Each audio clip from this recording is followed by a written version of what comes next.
అండి నా పేరు బాలచరమైన panchayat secretary open general cut off ఎంత ఉంటుంది అనే విషయాన్ని చాలామంది వ్యూవర్స్ అడగడం జరిగింది.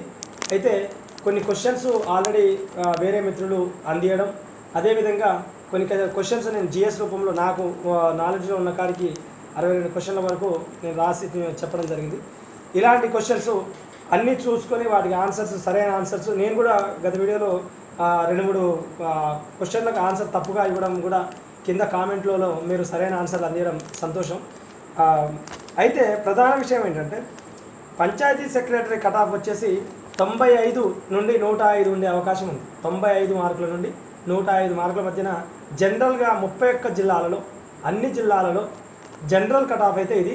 కాంపిటేటివ్ అవేర్నెస్ తక్కువగా ఉన్న జిల్లాలలో 95 వరకు ఉండొచ్చు. కాంపిటేటివ్ అవేర్నెస్ ఎక్కువగా ఉన్న జిల్లాలలో అవసరమైతే 115 వరకు కూడా పోయే అవకాశం ఉంది ఎక్కువగా. అంటే ఇక్కడ ఉదాహరణ నల్గొండ లాంటి జిల్లాని 3 జిల్లాలుగా బైఫర్కేషన్ చేసారు.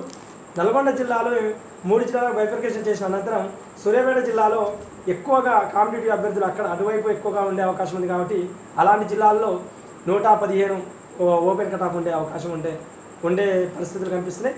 కాకపోతే రిజర్వేషన్ కేటగిరీలో మాత్రం భారీగా స్కోర్ దిగే అవకాశం ఉంది. మ్యాక్సిమం ఎవరైనా జనరల్ అభ్యర్థి మేల్ ఎవరైనా 95 మార్కుల పైబడి ఉంటే మ్యాక్సిమం హోప్ పెట్టుకోవచ్చు. అదేవిధంగా మహిళా అభ్యర్థులు 85 మార్కుల పైబడి ఉన్న హోప్ పెట్టుకోవచ్చు అండి. ఎందుకంటే ఒక్కొక్క రిజర్వేషన్ కేటగిరీలోనే భారీ పోస్టులు ఉన్నట్టు తెలుస్తుంది. ఇప్పుడు విభజన అనంతరం నల్గొండ జిల్లాని తీసుకుంటే ఓపెన్లో 200 పోస్టులు ఉన్నాయండి. ఓపెన్లో 200 పోస్టులు ఉన్నాయి. ఓపెన్ మహిళకే మళ్ళీ 100 నుంచి 150 మధ్యన పోస్టులు ఉన్నాయి. ప్రతి రిజర్వేషన్లో ఒక్కొక్క రిజర్వేషన్కు దగ్గర 50 పోస్టులు ఉన్నాయి. కాబట్టి మ్యాక్సిమం పోస్టుల సంఖ్య ఎక్కువగా ఉంది.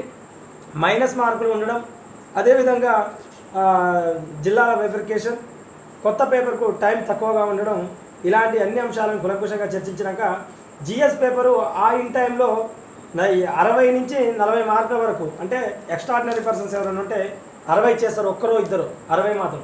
55 అయితే ఓకే, కానీ 60 అనేది చాలా ఎక్కువ.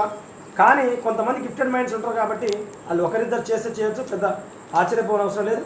అదేవిధంగా సెకండ్ పేపరు 70 నుంచి 55 వరకు చేసే అవకాశం ఉంది. అంటే ఎవరైతే ఉద్యోగాన్ని సాధించే వెసులుబాటు ఉందో వాళ్ళకి చెప్తున్నా అండి. అంటే 40, 55, 95 కాంపిటేటివ్ అవేర్నెస్ తక్కువగా ఉన్న జిల్లాల్లో 95.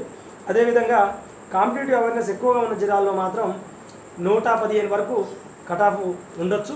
అయితే మ్యాక్సిమం చాలా జిల్లాలలో 95 నుంచి 105 మధ్యన కట్ ఆఫ్ ఉండే అవకాశం ఉందండి. చాలా జిల్లాలలో, అంటే ఇక్కడ 31 జిల్లాలు తీసుకుంటే కాంపిటేటివ్ తక్కువగా ఉన్న జిల్లాల్లో 95 దాకా రావచ్చు.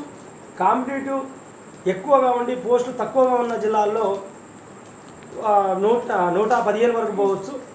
ఒక మోస్తారు సగటు ఉన్న జిల్లాల్లో మాత్రం 95 నుంచి 105 మధ్యన కట్ ఆఫ్ ఉండే అవకాశం ఉంది.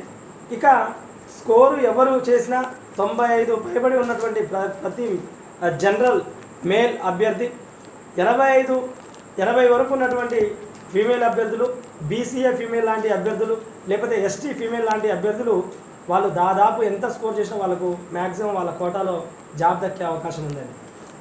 ఇది అండి ఈ నా వీడియో నచ్చితే లైక్ చేయండి, నచ్చకపోతే డిస్లైక్ చేయండి.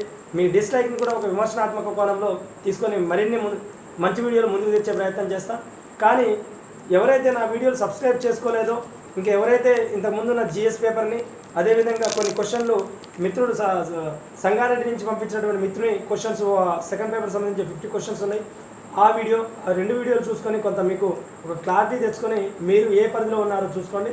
నా నెక్స్ట్ వీడియో కూడా మళ్ళీ పంచాయతీ కార్యదర్శి మీదనే పూర్తి స్థాయిలో ఇంకొకటి ప్రతి పోస్టుల సంఖ్య జిల్లాల వైజ్గా లేకపోతే రిజర్వేషన్ల పద్ధతులతోటి మరొక వీడియోని తీసుకొచ్చే ప్రయత్నం చేస్తా. కాంపిటేటివ్ తక్కువగా ఉన్న జిల్లాల్లో 95 వరకు ఉంటుంది.